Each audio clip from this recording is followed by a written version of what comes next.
Non-linear sounds mimic the sound of animals in distress. They trigger our fear of being chased by dangerous predators. Things that feel harsh and unfamiliar manipulate us emotionally. This is a quote from Daniel Blumstein, a professor at the University of California who led a study looking into the effects of non-linear music in horror films. Now, horror movies emotionally manipulating their audiences to make them feel uncomfortable is hardly a surprise revelation.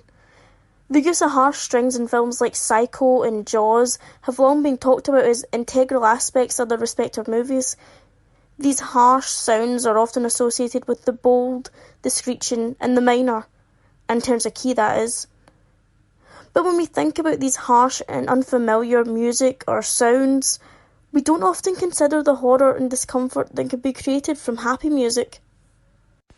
Take the first scene in Jordan Peele's 2017 horror Get Out, which you're watching right now by the way, in which we see a young black man, Andre, walking down the streets of the suburbs. We already get a sense of irony here, considering suburbs are often associated with ideas of safety and comfort for white people. But in this scene, Andre feels unsafe and uncomfortable. And he's every right to feel this way given the horrors that are about to happen to him. When Rose's brother Jeremy, spoiler alert by the way, shows up to taunt and capture Andre, playing the jaunty Run Rabbit Run, this sense of irony is not only complemented, but heightened. Motherfuckers out here, man, I'm gone.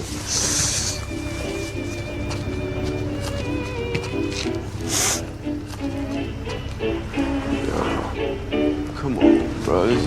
Yo! Yo! Hey!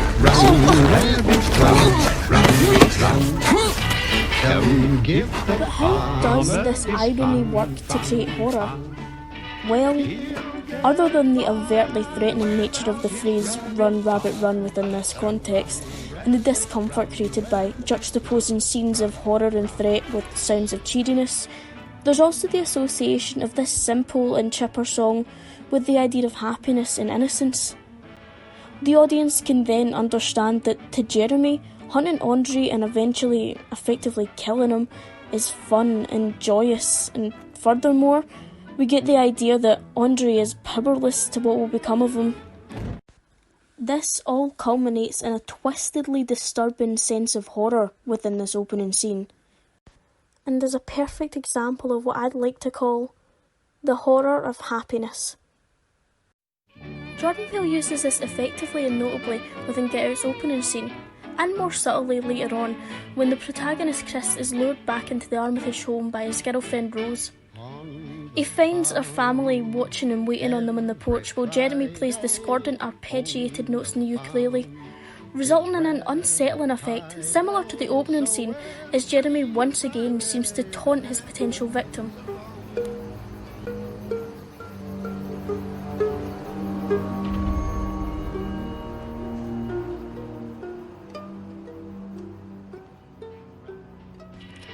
But Get Out is far from the only notable example of a film finding horror within the sound of happiness. No.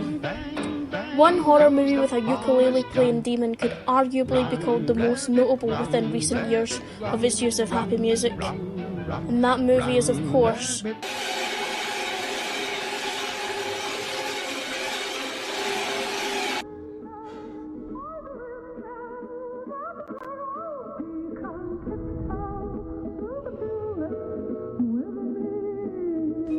yes, who could overlook box office smash Insidious's use of Tiptoe Through the Tulips by Tiny Tim, a cheery and bright ukulele-backed song sung completely in falsetto.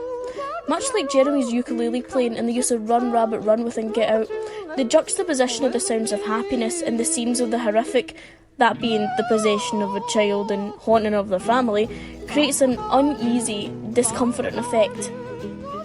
However, I think there's more to the use of this song, and believe it to be an overt example of what Guido Helt in the book Music and Levels of Narration in Film Steps Across the Border calls music of innocence or sacredness. According to Helt, examples of this are children's voices,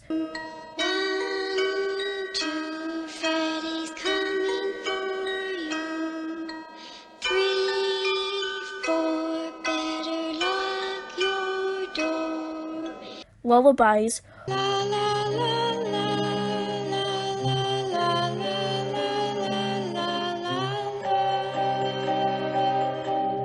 and organs or choirs evoking religious music.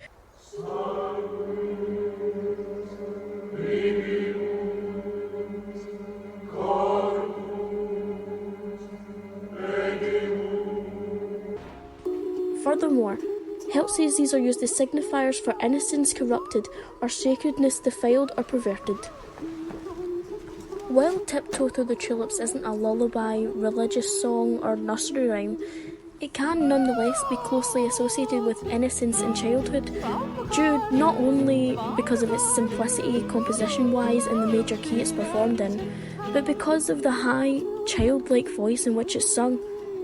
Additionally, the use of this song as a signifier for innocence corrupted is pretty clear, given the song's childlike and innocent qualities are being used to signify the haunting and possession of a literal child.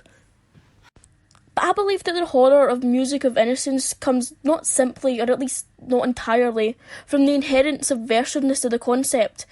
The deeper horror of the use of music of innocence comes from the association of childhood and innocence with helplessness and powerlessness. Through the use of these innocent-sounding songs associated one way or another with childhood, the audience is then provoked to think of children and their helplessness and naivety, making the threat to the subject all the more imposing.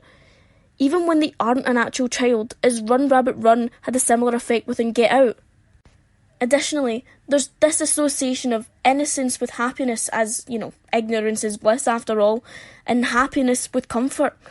By using comfort in songs to create horror, the audience is shown that there is no comfort or solace to be found for them or for the characters within the movie. Yo! Yeah! Yo! Chill, man! Chill! Chill! Chill! Chill, man! Chill!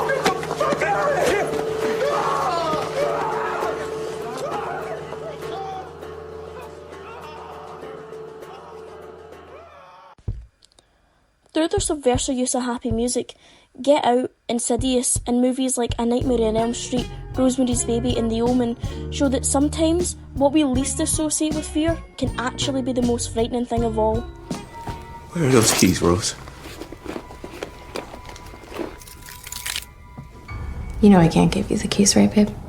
While we may commonly associate horror movie music with stereotypical instrumentation, including organs and strings, the subversion of these tropes, using instruments that sound typically associated with innocence and happiness in a threatening and dangerous or tense context, can create a more jarring and thus unsettling experience for the viewer. Moreover, this experience is not discomforting simply due to its subversiveness and juxtaposing nature, but due to the fact that the comfortable is made the anxiety-inducing, the safe is made the unsafe, the happy is made the horrific. This all serves to demonstrate how the most horrific things of all can actually come from what we perceive to be safe.